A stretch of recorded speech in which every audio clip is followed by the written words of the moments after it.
네, 오늘 전국에 178만 명의 학생들이 3차 등교 개학을 했습니다.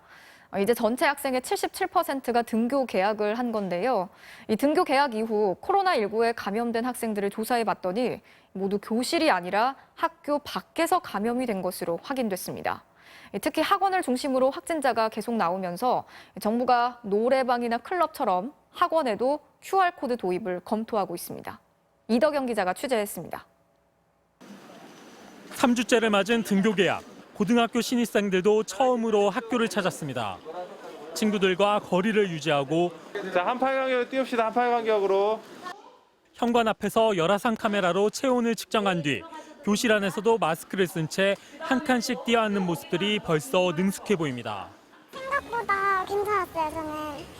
되게 계속 체온도 측정하고 손 소독제도 계속 바르라고 하고 생각보다 저희는 되게 안전하게 지내는 것 같아요. 그래도 초등학교 저학년으로 내려갈수록 부모들 걱정은 가시질 않습니다. 수업이 끝나길 초조하게 기다리다 건강한 모습으로 나오는 아이를 만나고 나서야 마음이 놓입니다. 아직까지 그쵸.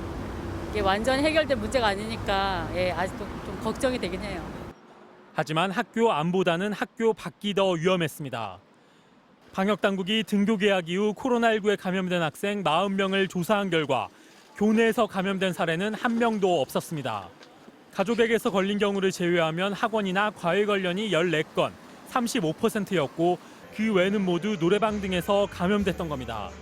가장 염려가 되는 건 뭐냐면 학생들이 학교 끝나고 집에 갈 때 가다 중간에 들르는 곳, PC방이니 노래방이니 학원이니 이런 부분에 대한 게 통제가 확실히 이루어지지 않으면 이 중에서도 전국의 학원발 감염은 42개 학원에 걸쳐 강사와 학생을 통틀어 78명에 이릅니다. 학교보다는 좀 붙어있게 되죠. 그런 거.